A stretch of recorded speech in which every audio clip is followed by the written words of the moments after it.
तो हम लोग आज डिस्कस कर रहे हैं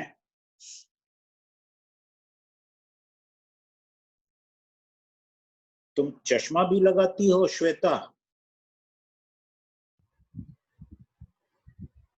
ये क्या पावर वाला है? हाँ सर, ये पावर वाला है। एक्चुअली मेरे मम्मी अच्छा। इतने दिन नहीं थे तो चश्मा मैं घर में भूल गई थी। ओके मम्मी आई ओके हैं तो चश्मा लेकर आए। अच्छा अच्छा अच्छा, गुड गुड गुड गुड, ठीक है ठीक है। हम लोग आज बात करेंगे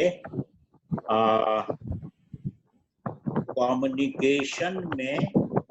देखिए, यूनिट 3 में हम लोग बात कर चुके हैं। माइक बहुत खरखर कर रहा है, जरा आप लोग माइक को आप पकड़े, मतलब माइक के वायर को पकड़े, माइक को नहीं पकड़े। माइक पकड़ने से खरखर को बहुत आवाज होती है।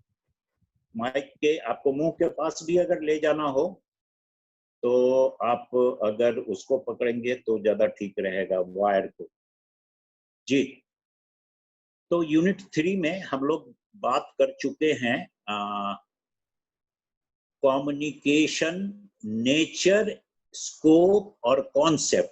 इसकी हम लोग बात ऑलरेडी कर चुके हैं, वी हैव डिस्कस्ड इट।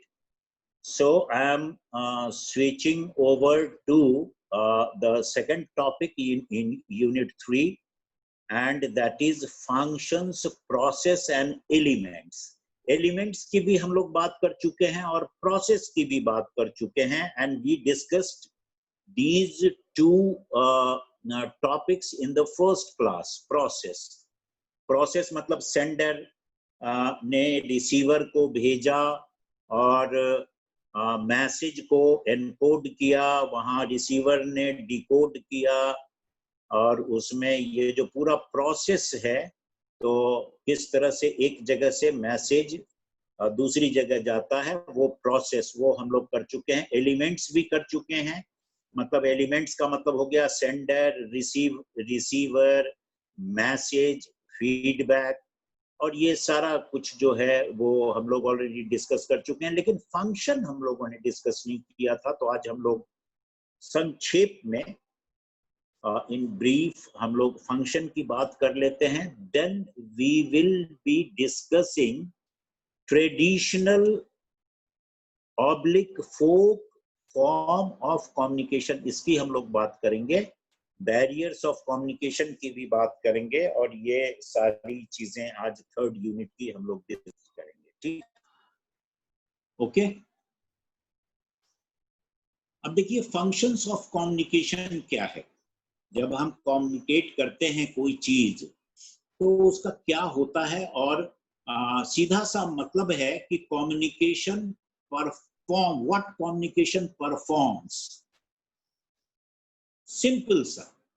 तो अगर आप इस तरह से देखें तो कई तरह का परफॉर्मेंस यानी फंक्शन है communication, and the one and the foremost I should say function is information.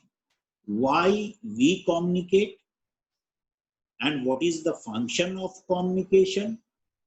So the main purpose, mostly the main purpose is to inform people or to inform the person whom we are trying to communicate.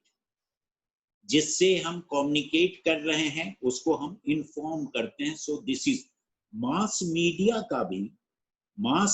का भी जो function है, वो पहला function यही है, information. TV क्या करता है, इन्फॉर्म करता है लोगों को, आज ये हुआ, आज वो हुआ, कोरोना के केस दिल्ली में इतने बढ़ गए, महाराष्ट्र में, गुजरात में इतने बढ़ गए, ये क्या है, इंफॉर्मेशन है। This is information. So we inform the people or the person to whom we are communicating. So information पहला है। दूसरा है education, to educate. Why we communicate? To educate people. So this is second function. तो educate हम करते हैं। educate करते हैं क्या, जैसे मान लीजिए आज ही के समय की हम बात करें, अगर कोरोना वायरस की हम बात करें तो इसमें एडुकेट भी आप देखेंगे कि बहुत सारे लोग करते रहते हैं. The experts, they come on TV, they educate people, and they say that washing hands is a very, very important thing and you should do it regularly. Mask पहन के जाएं और ये करें वो करें. ये सारी चीजें जो हैं ये क्या है, ये कम्युनिकेशन इसलिए है कि हम एडुकेट कर सके लोगों को कि how you can save yourself from corona virus. So this is education, we are educating people. तो कम्युनिकेशन का दूसरा जो है वो है एडुकेशन. टू एडुकेट पीपल, या जिससे हम कम्युनिकेट कर रहे हैं उसको हम एडुकेट कर रहे हैं. तीसरा जो है वो है एंटरटेनमेंट. एंटरटेनमेंट का मतलब है this is also to entertain. Communication का एक बड़ा फंक्शन है टू एडुकेट पीपल, ये sorry to entertain people. Entertain, आप देखिए सिनेमा हॉल में आप सिनेमा देखने जाते हैं, क्या है, कई बार वहां पर ऐसी फिल्म भी हो सकती है जो आपका एडुकेशनल फिल्म हो, आपको एडुकेट करे, लेकिन जनरली जो फिल्में होती हैं वो एंटरटेनमेंट से संबंधित होती हैं. वो आपको एंटरटेन करती और आपको आपका मनोरंजन होता है उससे. आप टीवी पर बहुत सारे ऐसे कार्यक्रम देखते हैं जिसमें आपका मनोरंजन होता है. तो मनोरंजन जहां होता है वो भी कम्युनिकेशन का एक फंक्शन है, वो भी एक काम है कम्युनिकेशन का, टू एंटरटेन. इसके अलावा एक दो और हैं जो इसी से संबंधित हैं, कम्युनिकेशन से, और ये है परसुएशन. कोई समझता है परसुएशन क्या है? Persuasion, can anyone tell me what is persuasion? Persuasion किसको कहते हैं? यस श्रेया. सर परसुएड मतलब किसी को कुछ काम करने के लिए इन्फ्लुएंस करना, मतलब किसी को मनाना किसी चीज के लिए. Sir I think that is sir प्रोत्साहन देना या प्रोत्साहित करना. इन्फ्लुएंस करना इज परसुएशन. जी जी. किसी चीज पर बिलीव करना, करवाना. हाँ बोलो पल्लवी. किसी चीज पर बिलीव करना या बिलीव करवाना किसी को, परसुएशन. ठीक है. परसुएशन का मतलब होता है, जैसे आप देखिए ये एडवर्टाइजिंग का एक बहुत बड़ा फंक्शन है. एडवर्टीजमेंट के द्वारा जो हम कम्युनिकेट करते हैं लोगों को, सो सबसे बड़ा एडवर्टाइजिंग का आप देखेंगे कि एक मतलब उसमें भी इन्फॉर्म करते हैं हम लोगों को, लेकिन परसुएशन भी उसका एक बहुत बड़ा फंक्शन. परसुएशन मतलब continuously you motivate the people to buy a product. तो परसुएशन का मतलब है कि लगातार बार बार किसी चीज को कहना और कह के आपको इस बात के लिए तैयार करना कि आप वो करें, आप वो प्रोडक्ट खरीद लें. तो दिस इज परसुएशन. परसुएशन मतलब है कि कंटिन्यूअस एफर्ट, इसलिए कि आप उस बात को समझ. अब देखिए आपके सब लीनियल माइंड में बहुत सारी चीजों को वो डाल देते हैं, एडवर्टीजमेंट वाले एडवर्टाइजर्स डाल देते हैं, और ये परसुएशन के जरिए होता है, बार बार कहने के जरिए होता है. परसुएशन का मतलब है हिंदी में प्रेरित करना, हिंदी में उसको कहते हैं प्रेरित करना. तो प्रेरित आप कर रहे हैं कि ये ले लो, ये खरीद लो, या ये काम करो, ये जरूर करो. सर इसे प्रोत्साहित भी कह सकते हैं. प्रोत्साहन एक अलग चीज है। प्रोत्साहन और प्रेरणा में थोड़ा डिफरेंस है। When you pursue a people, देखिए प्रोत्साहन तो ये है कि आप किसी चीज के लिए, माने प्रोत्साहन एक भाग है उसका जरूर, लेकिन एग्जैक्टली प्रोत्साहन नहीं है। तो प्रोत्साहन का मतलब होता है कि कुछ आपको और उसमें दिया जा रहा है। जैसे आपको कहा जा रहा है कि हाँ भाई आप ऐसा करोगे तो आपको ये मिलेगा, आपने ये कर दिया मोटिवेट करना, वही ये मिलेगा, वो प्रोत्साहन है। तो प्रोत्साहन मतलब परसुएशन में प्रोत्साहन छिपा हुआ हो सकता है, लेकिन दोनों में थोड़ा सा फर्क है, ठीक है। और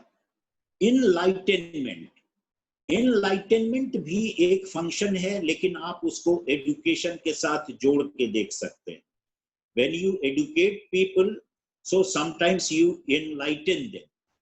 लेकिन इनलाइटनमेंट जो है वो एक अलग क्वालिटी भी है, एक अलग फंक्शन भी है, लेकिन कई बार एजुकेशन जो है वो भी एनलाइटनमेंट ही होता है, लेकिन फिर भी एनलाइटनमेंट एक अलग फंक्शन भी है। और ये सब जो फंक्शन है, तो इसमें कुछ और चीजों को इंक्लूड किया जाता है। मान in addition to this the functions of communication also include evaluation. This is also one function, evaluation. आप evaluate करते हैं कई बार, you evaluate. So evaluate करना जो है, अगर communication में evaluate करते हैं, जैसे कि आप किसी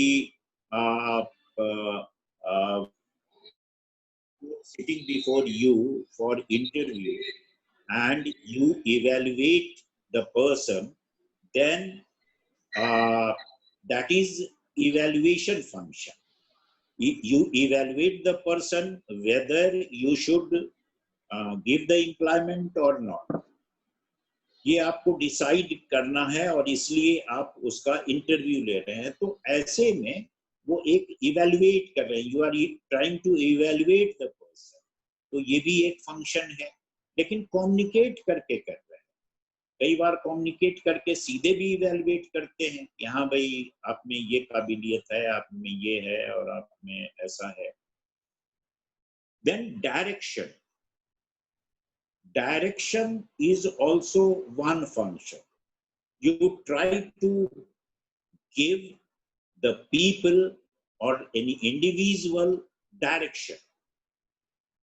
So communication में जब आप direction देते हैं तो वो भी एक function है उसका कि आप ऐसा न करें, ऐसा करें, ये एक direction। कई बार डायरेक्शन होता है, जैसे अभी आप कोरोना वायरस के समय में आप देखेंगे तो बहुत सारे डायरेक्शंस आपको मिलेंगे, उसमें बहुत सारे डायरेक्शंस मिलते हैं जो अथॉरिटीज के द्वारा दिए जाते हैं, वो भी एक फंक्शन है। Then influencing is also one function. Influencing, you try to influence a person, You try to influence a person, और इन्फ्लुएंस करके उसको आप कई बार सही रास्ते पर लाते हैं, कई बार उससे कोई काम आप करवाते हैं, कई बार आप इन्फ्लुएंस करके उसको सही चीज समझाते हैं। So influencing is, these are additional functions, जिसकी अभी हम लोग बात कर रहे हैं। इवैल्यूएशन, डायरेक्शन, इन्फ्लुएंसिंग, ये एडिशनल फंक्शंस हैं। और एक और फंक्शन है जो है ओरिएंटेशन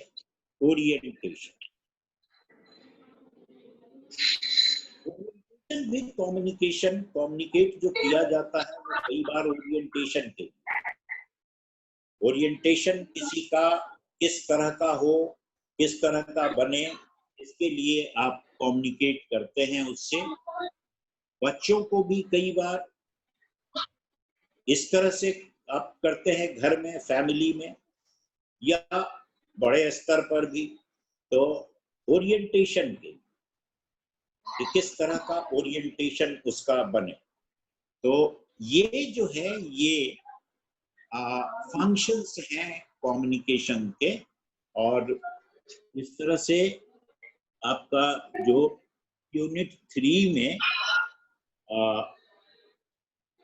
सेकंड टॉपिक है वो हम लोग मान के चल रहे हैं कि हो गया है। अगर समय मिले और आपको कर सकते हैं डिटेल में, तो अगर सवाल हो तो आप पूछें, उसके बाद मैं ट्रेडिशनल फॉर्म पर चलूंगा। सर हाँ हाँ, पूछो। सर फंक्शंस में आपने 3 वो एग्जांपल दिया है, एक एनलाइटमेंट, एवोल्यूशन और ओरिएंटेशन। सर वो तीनों में मेरा थोड़ा प्रॉब्लम है, समझ नहीं पाई मैं। क्या बेटा, फिर से बोलना जरा। सर एनलाइटमेंट, एवोल्यूशन और ओरिएंटेशन आपने जो फंक्शंस के एग्जांपल दिए हो सर, वो थोड़ा समझा दीजिए, वो मुझे समझ नहीं आ रहे हैं। Enlightenment, yes sir. एनलाइटनमेंट का मतलब है, एनलाइटनमेंट का मतलब है कि आप कई बार जब कम्युनिकेट करते हैं तो उसको आप, एनलाइटनमेंट का मतलब है उसमें जागृति पैदा करना, जागृति। और आप उसमें जब जागृति पैदा करते हैं, जैसे देखिए एनलाइटनमेंट का मतलब है कि जैसे मान लीजिए स्पिरिचुअल लीडर है, कोई स्पिरिचुअल लीडर है और वो स्पिरिचुअल लीडर आध्यात्मिक आदमी है और वो स्पिरिचुअल लीडर अपना प्रवचन देता है। प्रवचन दे के वो आपको कहता है कि ईश्वर ऐसे है, ईश्वर ऐसे है, और आपका जो धर्म है वो ये करने का धर्म है, आपको ऐसा करना चाहिए, आपको समाज की सेवा करनी चाहिए, समाज की सेवा करने से भगवान की प्राप्ति होती है, आप साक्षात भगवान को देख सकते हैं।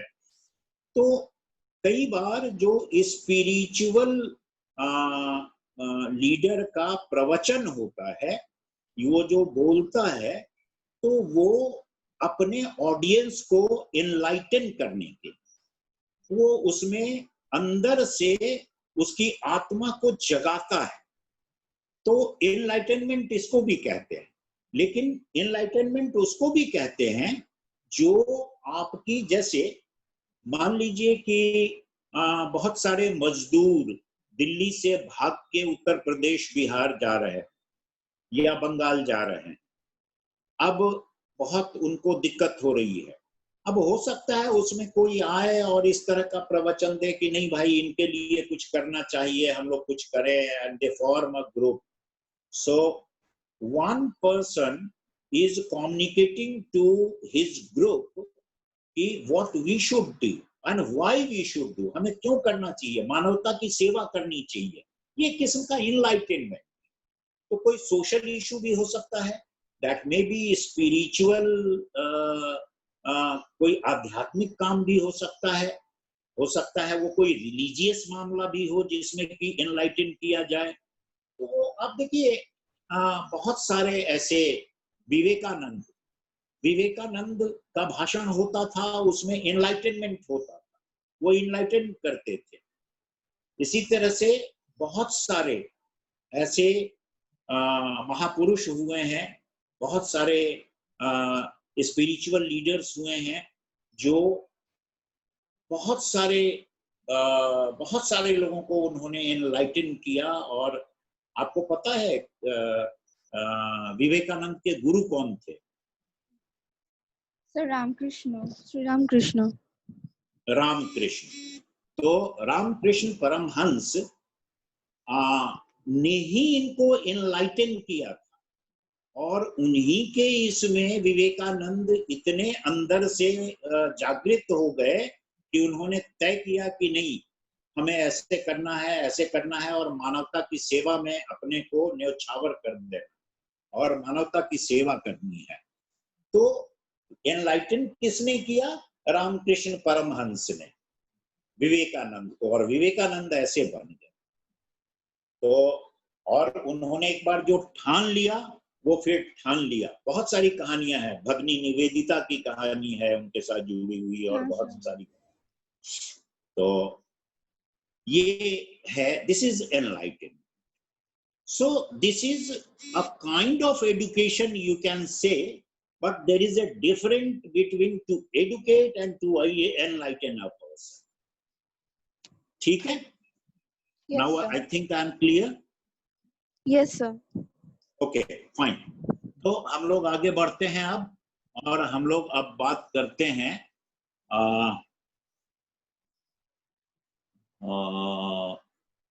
ट्रेडिशनल और फोक मीडिया की बात करते हैं। ट्रेडिशनल और फोक मीडिया आप समझते हैं?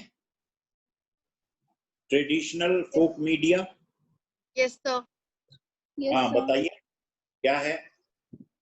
सर ट्रेडिशनल मीडिया यानी folk media. Folk media traditional media लगभग एक ही जैसी चीज है। Yes sir. पहले के टाइम में जब लोग जिस तरीके से इंफॉर्मेशन को लोगों के बीच में बांटते थे, जैसे गाने गाकर या फिर किसी अलग तरीके का अपना रीजनल डांस करके या कुछ प्ले करके, मतलब कठपुतली और नुक्कड़ नाटक टाइप्स, तो वो ट्रेडिशनल मीडिया था sir. Right, true true true, बिल्कुल ठीक बात है, बिल्कुल ठीक बात है। तो जिस तरह से पुराने जमाने में इन द एंशिएंट पीरियड, और उसके बाद भी थोड़ा सा हम और आगे बढ़े तब भी, ये जो फोक मीडिया है ये कम्युनिकेशन का एक बहुत बड़ा साधन था। That was a great means of communication, और उसके जरिए बहुत सारी बातें समाज में लोग कहते थे। अब ठीक है कि आज का जो मीडिया है उस मीडिया जितनी उसकी पहुंच नहीं थी, क्योंकि जो सोशल गैदरिंग होती थी फोक मीडिया के इसमें वो कम होती थी, लेकिन कम्युनिकेशन परफेक्ट होता था, कम्युनिकेशन बहुत अच्छा होता था उसमें, क्योंकि क्रेडिबल फॉर्म माना जाता था उसको, क्योंकि बहुत जब छोटे ग्रुप में आप कम्युनिकेट करते हैं तो कम्युनिकेशन बेटर होता है, because sometimes you can see your audience, you can see their reactions. अब सिनेमा आप देखने जाते हैं तो वहां डायरेक्टर आपका रिएक्शन नहीं देख रहा होता है थिएटर में कि ऑडियंस कैसे रिएक्ट कर रहा है, उसको एक ही रिएक्शन पता चलता है कि बॉक्स ऑफिस पर कितना पैसा मिला, whether it was a hit, whether it could achieve 100 crore, are they in now 100 crore club और 300 crore club, या फ्लॉप हो गई फिल्म। तो अभी बॉक्स ऑफिस पर उसको समझने की कोशिश करते हैं, लेकिन वहां रिएक्शन नहीं देखते। फोक मीडिया का एक बहुत बड़ा था कि वहां पर इंटीमेट लेवल पर, इंटीमेट बिकॉज ग्रुप छोटा होता था, तो इंटीमेट लेवल पर पर्सनल अपील बनती थी।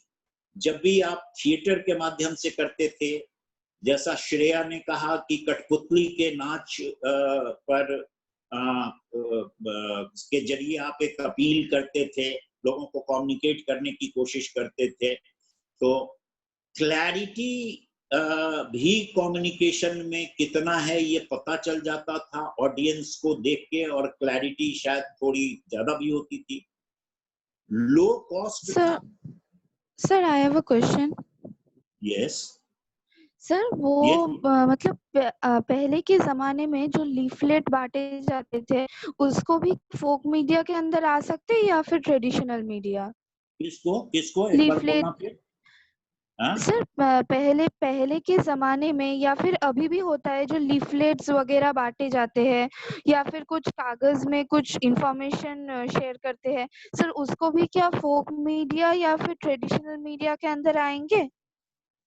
That will be in print, I क्या think. बांटा जाता है मैं सुन नहीं पाया। Sir, Shweta is saying जब पहले के टाइम पे लीफलेट्स बांटे जाते थे, जैसे पैम्फलेट होते हैं, लीफलेट होते हैं, तो वो ट्रेडिशनल मीडिया का पार्ट थे या फिर वो प्रिंट मीडिया में इंक्लूड नहीं होंगे? नहीं नहीं, वो पॉम्फलेट वगैरह तो बहुत बाद की बात है, जब आपका छापा खाना शुरू हुआ, when you started publishing printing, तो ये तो बहुत बाद की बात है।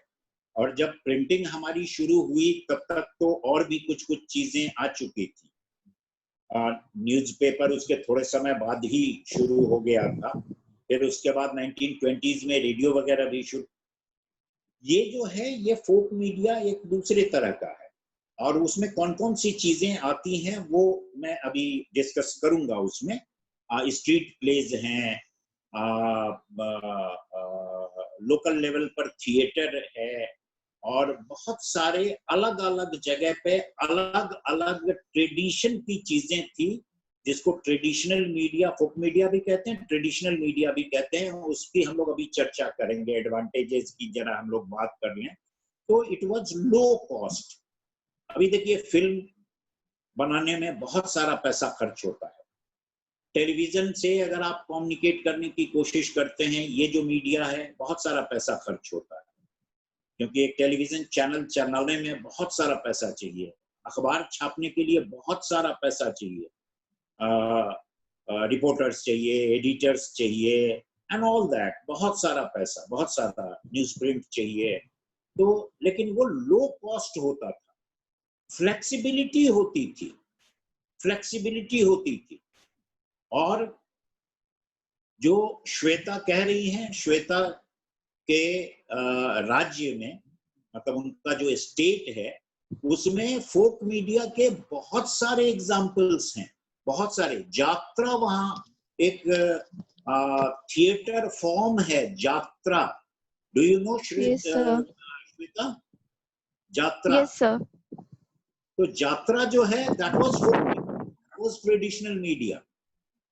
वो जात्रा के जरिए, जो वो नाटक के फॉर्म में होता था जात्रा, उसके जरिए कम्युनिकेट करते थे, लोगों को समझाते थे कि ये है, और उसका एक सोशल इंपॉर्टेंस था। और भी बहुत सारा है उसमें, जिसकी जो बंगाल में भी है और दूसरे स्टेट्स में भी है, किस किस तरह का। लेकिन जात्रा बंगाल का एक फेमस ट्रेडिशनल फॉर्म है कम्युनिकेट करने। ठीक है, जात्रा है, तमाशा है, कीर्तन है, कीर्तन भी यस सर। तो कीर्तन लेकिन बंगाल में है, लेकिन उतना पॉपुलर नहीं है जितना कि दूसरी जगह है। तो मतलब डायलॉग, डांस, सॉन्ग, क्लाउनिंग, ये सारी की सारी चीजें ये ट्रेडिशनल मीडिया या फोक मीडिया के एग्जाम्पल्स हैं। और जैसा मैंने कहा कि एक समय में ऑडियंस कम तो होता था उस समय, लेकिन कम्युनिकेशन माने इम्पैक्ट का के लेवल पर अगर आप देखिए तो बहुत ज्यादा इम्पैक्ट उसका होता था, क्योंकि ग्रुप छोटा होता था, ऑडियंस का स्मॉल ऑडियंस होता था, लेकिन इम्पैक्ट ज्यादा होता था आज के मुकाबले। एंड डीपर लेवल पर जाके इम्पैक्ट होता था फोक मीडिया का। आल्हा गाया जाता है, आज भी गाया जाता है बहुत जगह, जो खास करके रूरल एरियाज हैं, उसमें स्ट्रीट थिएटर है, जनरे है। तो इस तरह से हमारे यहाँ आप देखेंगे, स्पेशली इन इंडिया, जो इसकी रूट्स हैं ट्रेडिशनल मीडिया की, इट्स डीप रूटेड, बहुत गहरी जड़ें हैं इसकी। और जो numerous religious, caste and linguistic groups were there, religious groups, caste groups, linguistic groups, और करीब करीब 25 राज्यों में इन 25 स्टेट्स इसका जो फोक मीडिया का जो इम्पैक्ट है वो दिखाई देता है, या ट्रेडिशनल मीडिया आप जो भी कहना चाहें। अब देखिए उस समय किस तरह की चीजें होती थी, वो समय अलग था, किस तरह की चीजें होती थी। जब फिल्में बनना शुरू हुई तब भी आप देखिए कि शुरुआती दौर में फिल्में भी किस तरह की बनती थी। पहली फिल्म कौन सी आई थी? राजा हरिश्चंद्र। माइथोलॉजिकल फिल्में आती थी। दूरदर्शन पर पहला जो सोप ओपेरा था वो कौन सा था? फर्स्ट सोप कौन सा था? हम लोग hello sir, Yes, sir. Something हम लोग हम साथ जी, कुछ हम था। हम लोग। अब देखिए हम लोग, yes. हाँ, हम लोग सोशल रेलिवेंस था उसका, सोशल रेलिवेंस था।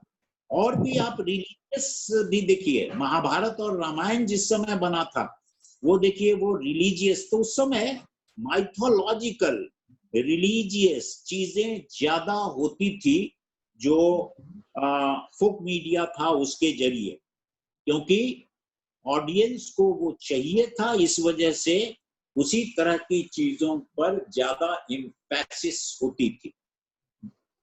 Puppets, plays, dance drama, ballads, Hari kirtan, ये मेन चीजें थी जिसके जरिए कम्युनिकेट करने की कोशिश, ट्रेडिशनल मीडिया के जरिए कम्युनिकेट करने की कोशिश होती थी।